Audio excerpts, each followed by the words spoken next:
Hello बच्चों, चलिए प्रश्न को पढ़ते हैं। बाइवैलेंट में डीएनए अणुओं की संख्या कितनी होती है? विकल्प ए 13, विकल्प बी 4, विकल्प सी 6 एवं विकल्प डी 12।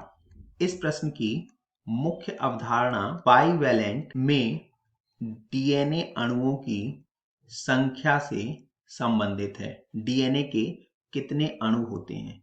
तो सबसे पहले बाइवैलेंट क्या है?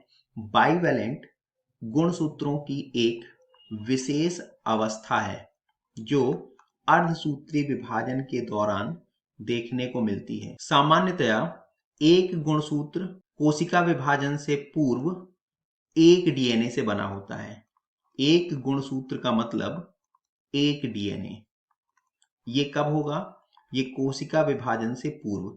जैसे ही कोशिका विभाजन प्रारंभ होगा तो कोशिका विभाजन की एस अवस्था में डीएनए का द्विगुणन होगा, जिससे एक ही गुणसूत्र तो अर्ध गुणसूत्रों में बट जाएगा। यहां पर अगर हम गुणसूत्र देखें तो गुणसूत्र तो एक ही है, लेकिन एक ही गुणसूत्र के दो भाग हो गए। उदाहरण के लिए यहां पर ये दो अर्ध गुणसूत्र हुए, लेकिन ये दोनों ही अर्ध गुणसूत्र इस सेंट्रोमियर के द्वारा आपस में जुड़े हैं। तो यहाँ पे अर्ध गुणसूत्र एक ये हुआ और दूसरा ये हुआ, लेकिन ये दोनों मिलकर के एक ही गुणसूत्र कहलाएंगे।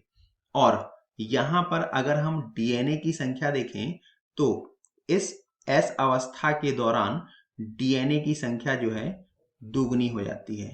तो डीएनए कितने हो जाएंगे? 2।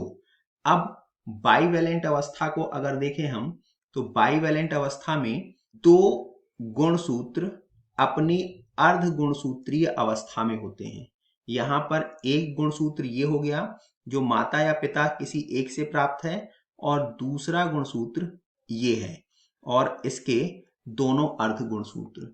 तो अगर हम कुल अर्ध गुणसूत्रों को देखें तो 2 इधर हैं और 2 इधर, अर्थात कुल 4 जो है यहाँ पर अर्ध गुणसूत्र हैं। और एक अर्ध गुणसूत्र का मतलब है एक अर्ध गुणसूत्र एक डीएनए के बराबर होगा। तो चूंकि यहाँ पर 4 अर्ध गुणसूत्र हैं, इसलिए डीएनए भी कितने होंगे? 4। यहाँ पर कुल 4 डीएनए होंगे। अगर हम विकल्पों को देखें तो पहला विकल्प 13 यह गलत है, दूसरा 4 यह सही है, तीसरा 6 यह भी गलत है और चौथा 12 यह भी गलत है। अतः दिए गए प्रश्न का सही उत्तर विकल्प बी 4 है।